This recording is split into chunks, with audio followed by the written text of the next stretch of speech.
Tesla's going to take the world by storm. It already has a little, but it's got a lot further to go. And here's why. Most people don't realize how diverse Tesla is. Sure, they're a car manufacturing company, but that's not where they stop. They've just announced the Model Y, finishing their range S3, X and Y. Intention was to spell sexy, but Ford got in the way. These cars are pulling 0 to 60 times so fast that 10 years ago it would have been considered a hotted up drag car. Their battery density, which is the amount of power they can store per kilogram, is so dense that they are way ahead of any other car manufacturer at the moment, allowing them to drive further between charges. They've heavily invested in charging points all around the world, so you don't have to depend on your home charger. You can charge at the mall, you can charge at businesses. There are thousands and thousands of charge points now. Tesla have just invested some $250 million into Maxwell capacitors, who have announced a breakthrough in electricity storage density. Due to their design, they're only designed to store electric charge short term, or they naturally dissipate the electricity, which is a current side effect. The only downside to these capacitors is they can't hold charge long term, so they're only a quick current pass through. It's likely they'll end up using these capacitors at the charging point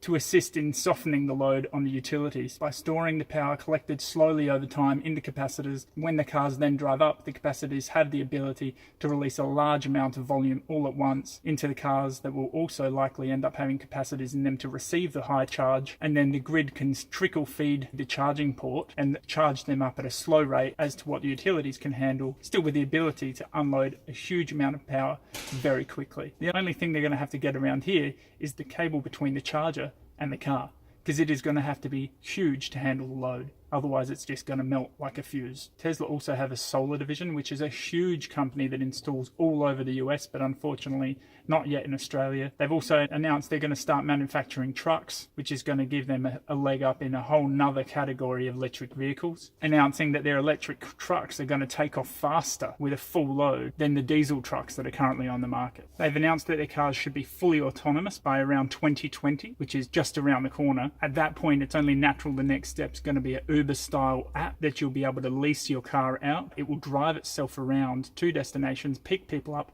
drop them off, and bring in an income at the end of the day. They're currently building another gigafactory in China, making Teslas a lot more affordable in not only China, but all of the surrounding countries, including Australia, because the shipping is going to be so much cheaper. On top of this, Tesla's also using their batteries to power houses. They've got their Powerwall and their Powerwall 2 using the exact car batteries, something they're already manufacturing. And even bigger than that, they've gone commercial, building a 100 megawatt battery in South Australia. These are just some of the reasons that Tesla is going to be so far ahead of anyone else. Like always, everyone's trying to catch up, and there's going to be knockoffs and there's going to be people building cheaper eventually. But Tesla are 10 years ahead of any other manufacturer. They've been doing this since 2008. They have so much more information readily at hand than any of the other car manufacturers. Even though the other car manufacturers have deeper pockets, it's still going to take them quite some time to catch up. A lot of them announcing that they're going to bring out electric vehicles in 2019. Personally, I'd be surprised if that happens. I think it's going to be more like 2020. And on top of that, that will probably only be in Europe or countries close to origin of construction. Australia probably won't see them till at least 2021. When they come out, they're likely not going to have any autonomous features. If I missed anything or got any details wrong, please let me know. And don't forget to like and subscribe.